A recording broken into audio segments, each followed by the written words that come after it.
身體，何必需要忌諱？就當做懷舊，擁抱是懷念的姿勢，別怕突然越詭異，朋友也可親吻額角，見證有愛的淪落，既已對我全無知覺，有什麼熱火？你怕讓兩手碰着我嗎？難道我質感太差？你發的短信也有策略嗎？以後無需直接講話，為一聲這一聲，你認得出我麼？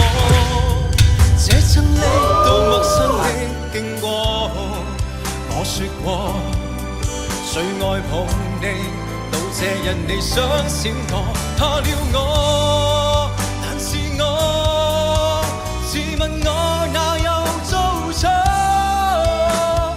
當日離開我，沒說別接觸這麼多，誰知驚我什麼？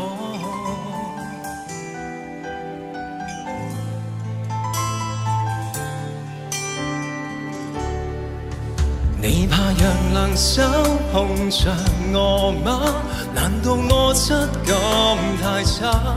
你發的短信也有策略嗎？說話無需驗證真假，為一聲這一聲，你認得出我麼？這親昵到陌生的經過，我說過最愛抱你，到這日你想閃我，怕了我，但是我自問我哪有做錯？當日離開我，沒說別接觸這麼多，誰知驚我什麼？只願容許我做作地說聲嘅片刻，還想得到什麼？